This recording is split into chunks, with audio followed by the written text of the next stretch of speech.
আজ বিচারপতির পদ থেকে অবসর নেবেন অভিজিৎ গঙ্গোপাধ্যায়। আজই রাষ্ট্রপতির কাছে ইস্তফাপত্র পাঠাবেন অভিজিৎ গঙ্গোপাধ্যায়। ইস্তফা দেওয়ার পরে সাংবাদিক বৈঠক করবেন বিচারপতি। আজই কি রাজনীতির আঙিনায় যোগ দেবেন? তুঙ্গে জল্পনা।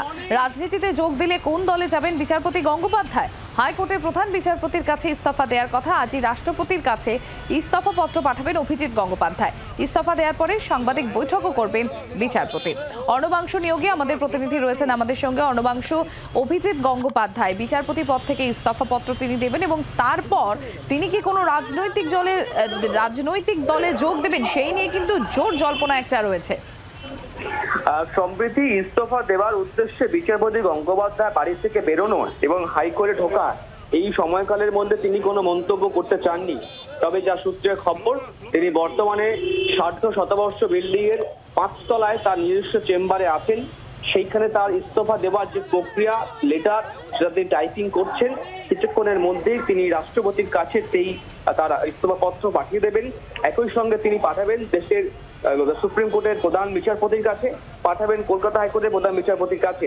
এবং এও সম্ভাবনা রয়েছে, যেহেতু শেষ দিন তিনি হাইকোর্টের প্রধান বিচারপতির কাছে সাক্ষাৎ করতে পারেন, যদি প্রধান বিচারপতি আসেন, সেই সাক্ষাতের পর তিনি এখান থেকে বেরিয়ে বাড়িতে যাবেন এবং বাড়িতে দুপুর 2টার সময় দিনে সাংবাদিকদের মুখোমুখি হবেন। এটা হচ্ছে আজকে প্রসিডিওর।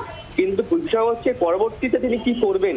সুতরাং এই জল্পনা রাজনৈতিক মহলে কিন্তু রয়েছে যে তিনি রাজনৈতিক দলে যোগ দেবেন। কেন এই জল্পনা যদি বলা হয়, তাহলে কিন্তু বিচারপতি এই মন্তব্য যে বৃহত্তর স্বার্থে কাজ করার জন্য বিচারপতি পদে থেকে সবগুলো করা সম্ভব হয় না। রাজনৈতিক উদ্যান সব থেকে ভালো জায়গা যেখান থেকে কাজ করা যায় বৃহত্তর স্বার্থে। সুতরাং এই বার্তাটি কোথাও একটা বুঝিয়ে দিচ্ছে তিনি রাজনৈতিক মহলে যোগ দিতে চলেছেন।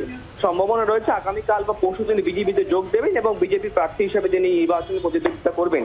এটা সম্পূর্ণ একটা জল্পনা। তবে তার কথা যদি ধরা হয়, বিচারপতির কথা অনুযায়ী যে তিনি বলেছিলেন যে আজকে দুপুর 1টার সময় তিনি সব কথার প্রশ্নের উত্তর দেবেন। সুতরাং আশা করা যাচ্ছে তিনি বাড়িতে সাংবাদিক সম্মেলনে প্রশ্নের উত্তর দেবেন যে তিনি রাজনীতিতে যাচ্ছেন না, তিনি কি করবেন, তার পরবর্তী পদক্ষেপ কি হবে তা তিনি নিজেই খোলসা করবেন।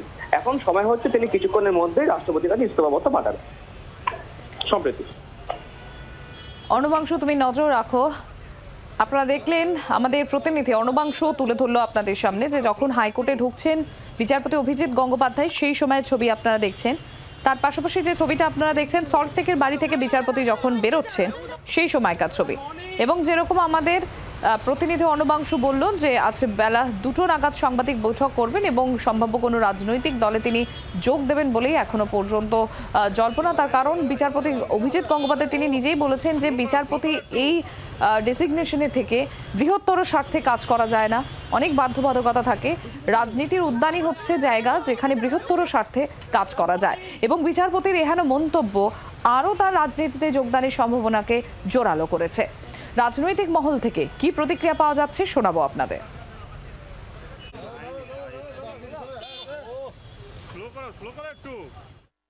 অভিজিৎ বাবুর মতো লোক যদি রাজনীতিতে আসেন, আমার মনে হয় তাহলে রাজনীতির ভালো। তিনি কোন দল জয়েন করবেন সেটা একান্ত তার ব্যক্তিগত ব্যাপার, কিন্তু রাজনীতির পক্ষে ভালো, এটুকু আমি বলছি। দেখুন, যে কোনো মানুষেরই রাজনীতিতে অংশগ্রহণ করার সুযোগ আছে, অধিকার আছে। অভিজিৎ গঙ্গোপাধ্যায়, আমি যা সংবাদ মাধ্যমে দেখলাম, তিনি বোধহয় তার যে কাজ সেই কাজ থেকে অবসর নিতে চাইছেন এবং রাজনীতিতে অংশ নেবেন এরকম একটা মনোভাব আছে। এটা প্রত্যেকেরই অধিকার থাকে। আর যেভাবে আমাদের পশ্চিমবাংলায় রাজনীতি কলুষিত হচ্ছে, সেখানে পেশাদার মানুষ তারা রাজনীতিতে অংশগ্রহণ করাটা খারাপ কিছু না, বরং ভালো। তাহলে যেভাবে তৃণমূল আর বিজেপি চলছে, চোর লুঠেরা যাতা হচ্ছে। তার ব্যক্তিগত ব্যাপার, কে কোথায় দায়িত্ব থাকবে, কে কোথায় পদত্যাগ করবে, এটা তার ব্যক্তিগত ব্যাপার। এই ব্যাপারে আমার কোনো মত নেই। বাংলার আওয়াজ, বাঙালির আবেগ, জি 24 ঘন্টা।